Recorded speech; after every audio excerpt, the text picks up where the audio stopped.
저는 미국 뉴욕에 살고 있는 한국계 미국인 제시입니다. 저희 엄마는 미국 뉴욕에서 성공한 이민자 1세대입니다.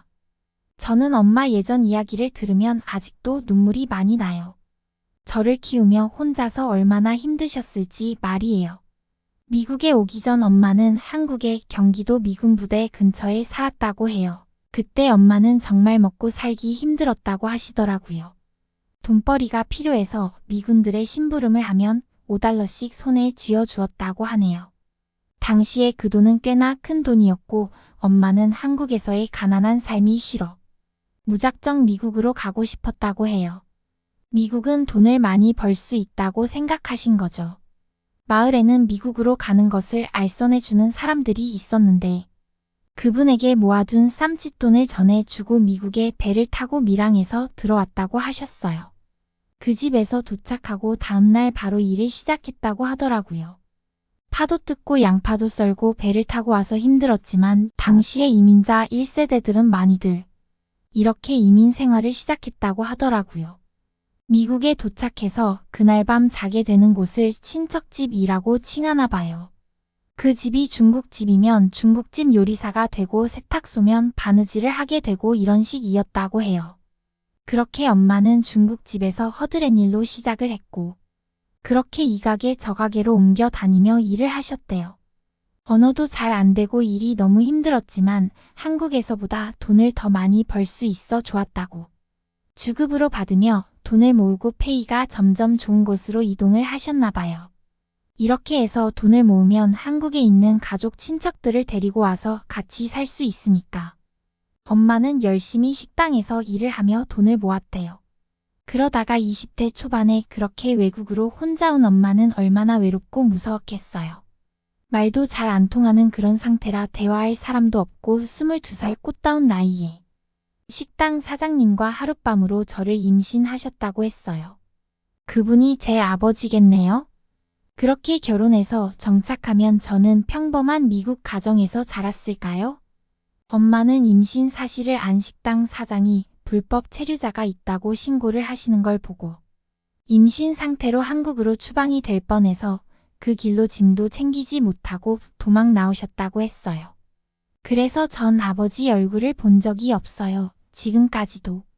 한인 일자리 구하는 신문을 보고 엄마는 한국인 이민자가 운영하는 델리라는 곳에 취직하셨대요. 이곳에서 델리는 한국의 편의점 같은 곳이라고 생각하면 돼요. 주급을 점점 높게 받을 수 있던 그런 미국인이 운영하는 식당에서 그런 일을 겪었으니 엄마는 다시 한국인의 가게로 들어가자고 결심을 하신 거죠. 임신한 채로 한국으로 돌아가도 그곳에서 저를 혼자 낳아 기르는 게 더 좋은 형편일 수 없다고 생각하셨대요.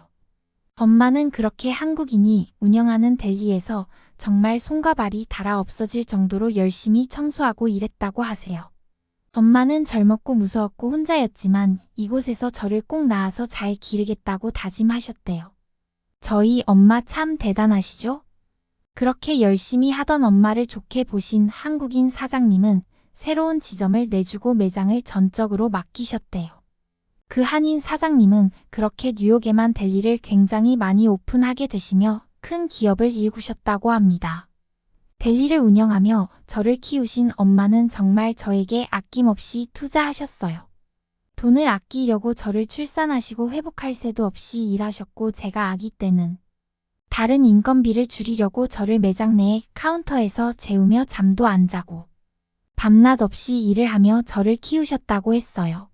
한인 이민자들이 엄마처럼 성공할 수 있는 경우는 흔치 않아요. 아직도 세탁소나 네일샵 같은 것을 운영하는 어려운 이민자들이 많지만 엄마는 절대로 이렇게 한국으로 돌아갈 수 없으니 이곳에서 성공해야 한다고 생각해서 늘 누구보다 열심히 악착같이 돈을 벌었다고 하셨어요. 엄마의 처절하고 투철한 모습을 많이 보며 자랐기 때문에 저는 정말 미친 듯이 공부했고 엄마의 뒷받침 덕분에 저는 아이비리그 코넬 대학교에 입학하게 되었습니다. 엄마는 제가 꼭 의사가 되길 바라시며 미국에서 가장 많은 의사를 배출한 코넬대에 들어갈 수 있도록 많은 지원을 해주셨어요. 엄마의 꿈을 이뤄드리기 위해 저는 코넬대에 합격했어요. 하지만 코넬대 자체가 학업 난이도가 매우 높은 곳이라서 처음 입학 후에 너무 힘들었어요. 이곳은 지역이 날씨도 우중충하고 과도한 학업 때문에 학생들 자살률이 굉장히 높아요. 오죽하면 학교 다리에서 투신하는 학생들이 많아 다리에 높은 철망을 둘렀을까요? 지금 현재는 다리 밑에 와이어망을 설치해서 누군가 떨어지면 바로 알 수 있어요. 그 정도로 이곳 학생들은 많은 우울에 시달리고 있어요. 그래서 학교 내에는 심리치료사들이 포진해 있고 반드시 운동과 휴식을 병행해야 학부를 마무리할 수 있다는 것을 다들 잘 알고 있어요. 운동과 병행해서 저는 동아리 활동도 적극적으로 참여하기로 했어요. 저는 혼혈이기 때문에 뉴욕에서는 안 당해본 인종차별이 없어요. 원숭이 흉내나 눈을 찢는 듯한 행동과 백인 여성들 사이에선 제가 지나가면 코를 막는 행동이나 이런 제스처를 많이 당해봤지만 더 힘든 건 저는 이곳 한인 사회에서조차 한국인도 아니고 미국인도 아닌 또 다른 인종처럼 보인다는 것이 학창 시절 저를 아주 힘들게 했어요. 양쪽에서 다 배척을 받은 거죠. 그래서 저는 더 성공하기 위해 열심히 공부하기도 했던 것 같아요. 정체성에 대해 많이 괴로워할 때 역사와 전통 너의 뿌리를 공부해보는 것이 좋겠다는 조언에 저는 역사학 강의도 듣게 되었어요. 이번 학기 수업 중 다양한 국가의 경제 발전에 대한 수업이 있는데요. 최근에는 동아시아 국가들의 경제 발전에 대한 주제의 강연을 듣게 되었어요. 교수님은 동아시아 국가들의 경제 상황을 설명하시면 각 나라들의 경제 발전이 어떻게 이루어졌는지 알려주셨죠. 먼저 일본은 제2차 세계대전 이후 미국의 지원을 받아 경제 재건을 시작했습니다. 1950년대와 60년대에는 제조업 중심의 고도 성장을 이루었고 이를 통해 세계적인 경제 강국으로 도약했습니다. 그리고 중국은 1978년 개혁 개방 정책 이후 급속한 경제 성장을 이루었는데요. 경제 특구를 설치하여 외국 자본과 기술을 적극적으로 도입하였고 제조업 중심의 경제 성장을 통해 세계의 공장으로 불리게 되었죠. 일본과 중국이 동아시아의 대표적인 선진국인 것은 모두가 아는 사실일 겁니다. 그런데 저는 이 두 나라보다 주목해야 되는 나라가 있다고 말하고 싶네요. 그건 바로 한국입니다. 교수님의 말에 저는 눈이 휘둥그레졌어요. 저뿐만 아니라 강의실 전체가 웅성거렸죠. 제가 한국계 미국인이긴 하지만 미국에서 태어나서 자랐기 때문에 저는 사실 한국의 경제 상황이나 역사에 대해 잘 모르고 있어요. 그런데 교수님께서 경제 대국인 일본과 중국보다 한국을 더 주목해야 하는 나라라고 하시니 이게 무슨 상황인가 싶었죠. 최근에는 K-팝, K-푸드, K-뷰티 같은 한국 문화가 외국에서 인기를 끌면서 한국이라는 나라가 많은 사람들에게 인식되었지만 여러분은 한국이 30년 전만 해도 얼마나 못 사는 나라였는가 알면 아마 충격받을 겁니다. 교수님의 이 말에 엄마가 떠오르며 강의 내용에 빠져들게 되었어요. 한국은 1997년에 외환위기를 겪으면서 IMF 지원을 받은 나라였어요. IMF 자금을 빌리는 나라들은 경제 정책을 간섭당한 게 되는데 이로 인해 한국의 경제 구조 조정이 단행되었다.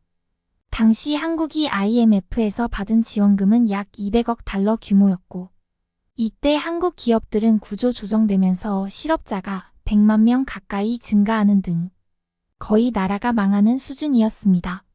실제로 한국처럼 IMF에 돈을 빌린 다른 나라들은 대부분 돈을 갚지 못해서 채무 불이행 즉 디폴트 사태에 빠졌죠. 그런데 한국만 달랐습니다.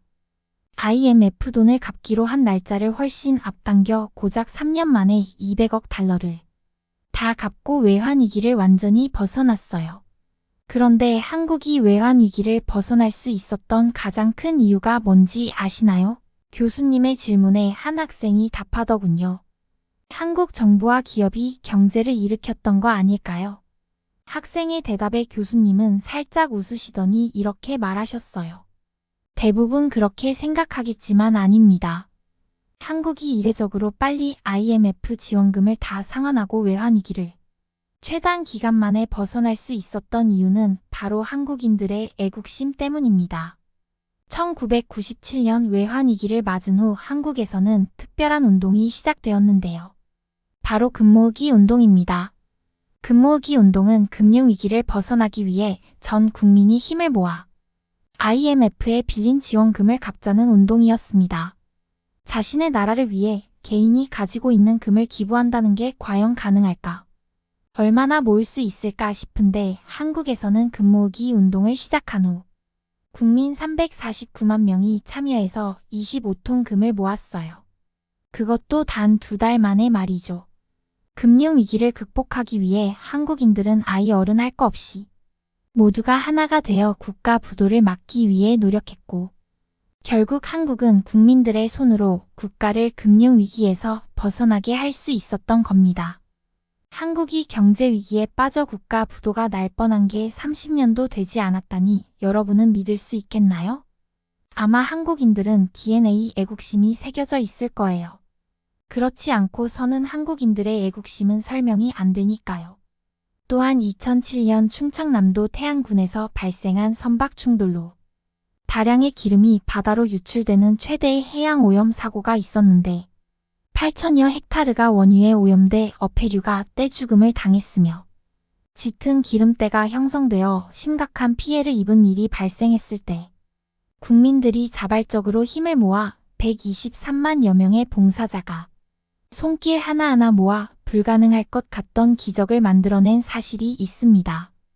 당시에 이 피해 복구는 빠르면 10년에서 길게는 20-30년까지도 걸린다고 예상했었죠. 하지만 한국인의 애국심은 여기에서 또 진가를 발휘하게 됩니다. 무려 123만 명의 국민들이 태안 앞바다에 자발적으로 모여 기름을 손수 닦아 1년 만에 복구가 되었습니다. 이는 해양 재난 분야에서는 전 세계적으로 전무후무한 복원 사례이며 2022년 11월 유네스코 세계기록유산에 등재된 일이 있습니다. 이런 피해를 다른 나라에서 입었다면 어땠을까요? 이때 한국 사람들의 피해 복구 지침을 기록하여 다른 곳에서도 적용해야 한다고 했지만 이건 아마도 한국인이 아니면 할 수 없는 지침 같습니다.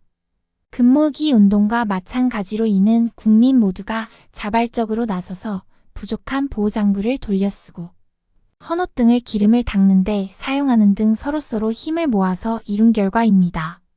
이건 국가가 나서서 제시할 수 없는 행동이었다고 생각합니다. 그때였어요. 강의실에서 수업을 듣고 있던 한 여학생이 갑자기 손을 들더니 교수님의 말에 반박하기 시작했습니다. 교수님, 저는 한국인으로서 교수님의 의견에 동의하지 않습니다. 교수님께서는 한국인들이 애국심이 강하다고 말씀하셨는데 그건 교수님이 한국인들을 잘못 보고 하신 말씀인 것 같아요. 교수님이 말씀하신 것처럼 한국은 1997년 당시 국가 부도 위기에 놓였었는데 애국심으로 국가를 위해 금을 모았다고 하셨지만 실상은 한국 정부에서 국민들에게 강제적으로 금을 빼앗았습니다. 사실 한국이 금융위기를 맞은 것도 한국인들이 세금을 탈세하고 회피하면서 국가 재정이 악화되고 국민들의 과도한 소비로 인해 저축률이 감소하고 개인 부채가 많아지면서 국가 금융 시스템이 불안정해졌다예요. 국민들은 멍청하고 이기적이어서 국가를 금융위기에 빠뜨렸고 한국 정부는 무능해서 IMF 돈을 빌렸지 한국인들은 이기적이고 사기꾼 같은 기질이 있어서 세금을 내지 않고 국가 재정을 악화시켰고 이런 한국인들의 이기적인 유전자는 경제적인 면뿐만 아니라 문화적인 면에서도 찾아볼 수 있어요. 한국은 중국 문화를 훔치는 것에 대해 거리낌이 없고 정부 차원에서 한국 국민들에게 세뇌를 시키고 있어요. 한복도 사실은 중국 청나라의 의복인 한풀을 베낀 거고 김치도 원래는 파오차이 아는 중국 음식을 베껴서 만든 거거든요. 부채춤도 중국의 전통 예술인데 한국에서는 이걸 아무렇지도 않게 한국의 전통 춤이라고 가르쳐요. 저는 이런 한국 정부의 세뇌 교육의 실상을 깨닫고 스스로 한국의 역사를 공부하고 있는데요. 한국인들의 서너 세대만 올라가도 조상 상당수가 중국인인 걸 보면 수천 년 역사를 돌아보면 한국은 사실상 중국의 일부죠. 이 말을 들은 저는 정말 충격에 빠질 수밖에 없었어요. 그런데 강의실 분위기가 이상했어요. 강의실이 술렁이는 분위기가 되더니 곳곳에서 학생들이 수근거리기 시작했죠. 그때 제 옆자리에 앉아서 조용히 이 상황을 지켜보던 미국인 남학생이 이렇게 소리쳤어요. 중국인들은 꼭 한국인인 척 하더라. 미국인 남학생의 발언에 순식간에 강의장에는 침묵이 흘렀고 한국인 여학생은 몹시 당황스러워하며 입을 뻥끗거렸습니다. 하지만 미국인 남학생은 이 학생에게 발언할 기회를 주지 않고 차분히 마저 자신이 할 말을 이어갔어요. 교수님, 저는 제이콥입니다. 수업 중에 껴들어서 정말 죄송합니다. 그냥 가만히 지켜보려고 했는데 저런 말도 안 되는 얘기를 계속하는 저 학생을 보니 도저히 보고 있을 수가 없겠더라고요. 저는 한국인 아버지와 미국인 어머니 사이에서 태어난 한국계 미국인입니다. 제가 태어나고 자란 미국을 사랑하고 한국인 아버지의 나라인 한국도 정말 사랑합니다. 저희 할아버지는 1950년 한국에서 일어난 6.25 전쟁 참전 용사입니다. 할아버지는 조국인 한국을 사랑하는 애국심 하나로 한국을 지키기 위해 전쟁에 나가셨죠. 저희 할아버지뿐만이 아니에요. 당시 한국을 위해 헌신한 영웅들은 60만 명 정도입니다. 한국인들이 정말 애국심이 없고 이기적이라면 이렇게 많은 한국인들이 나라를 지키기 위해 전쟁에 나서는 게 가능할까요? 그리고 국민들을 세뇌시키는 건 오히려 중국인 것 같네요. 1997년에 발생한 한국의 경제 위기의 원인이 한국 국민들의 세금 탈세와 개인 부채 때문이라고요. 구글에 검색만 해봐도 들통날 거짓말을 잘도 내뱉는군요. 한국의 경제 위기는 국민들 때문이 아니라 과도한 단기 외채인 금융 감독 그리고 대기업의 과잉 투자와 부실 경영이 복합적으로 작용해서 발생한 결과였어요. 그리고 중국인들은 문화 제국주의가 팽배해서 자꾸 다른 나라의 문화를 중국 문화의 일부라고 얘기하는데 정말 그렇게 알고 있는지 아니면 그렇게 믿고 싶은 건지 묻고 싶네요. 중국인들이 한국인인 척하고 한국을 깎아내린다는 얘기를 SNS에서만 봤는데 실제로 눈앞에서 한국인 행세를 하며 한국을 비난하는 중국인을 보니 정말 놀랍네요. 제이콥의 말이 끝나자 조용했던 강의실 여기저기서 피식거리는 웃음소리가 들리기 시작했고 이내 강의실은 웃음바다가 되었습니다. 그러더니 그 학생은 곧 강의실 문을 박차고 뛰쳐나가 버렸습니다. 하지만 저만은 웃을 수가 없었어요. 제이콥도 부모님이 한국인인 혼혈인데 저와는 정반대로 한국을 사랑하고 한국의 역사의 조예가 깊은 모습을 보니 갑자기 저 스스로가 한심하게 느껴지더라고요. 아무튼 이날 이후로 제이콥은 저희 학교에서 다른 학과 친구들까지 알 정도로 유명 인사가 되었고 한국인 인척했던 중국인 여학생은 다른 의미로 유명 인사가 되어서 저도 이후로는 학교에서 얼굴을 못 받고 휴학했다 소문만 들었습니다. 그리고 저는 이날 잠들기 전까지 교수님과 제이콥의 말이 계속 머릿속에 맴돌면서 한국에 대해 제대로 알아야겠다고 다짐했어요. 어쨌든 저의 반은 한국인인데 한국의 역사에 대해 제대로 모른다는 것이 스스로 부끄럽고 한심하게 느껴졌거든요. 그러면서 제이콥이 정말 반듯한 한국의 가정에서 자란 것 같아 부러움이 들기도 했어요. 하지만 저는 누구보다 열심히 저를 키워주신 엄마를 존경하고 사랑하기 때문에 원망하거나 저의 어린 시절이 불쌍하거나 하진 않아요. 이제부터라도 한국에 대해 잘 알고 공부해서 누군가 이렇게 한국에 왜곡된 이야기를 한다면 반드시 바로 잡아줄 수 있도록 한국에 대해 더 공부해야겠다고 생각했습니다. 그리고 왜 저렇게 역사를 왜곡하는 사람들이 있는지, 한국이라는 나라의 공동체 의식과 문화는 어디에서 온 건지 궁금해지기 시작했어요. 한국은 침략을 많이 당하고 오랫동안 농경 생활을 하면서 그런 유대감으로 서로 덮어주고 밥을 나누어 주며 상부상조의 마음으로 지내서 공동체 문화가 형성되었다고 하는데 아마도 이곳 뉴욕에서 저희 엄마가 정착할 수 있었고 한인들끼리 서로 돕는 문화 또한 한국인의 국민성이라는 생각이 들었던 저희 프리에 대해 잘 알게 되었던 뜻깊은 날이었습니다.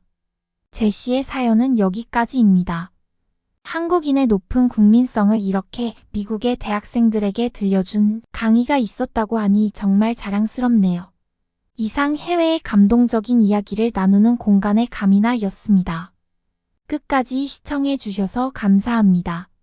영상이 마음에 드셨다면 구독과 좋아요 부탁드립니다. 여러분의 구독과 좋아요는 영상 제작에 큰 힘이 됩니다. 감사합니다.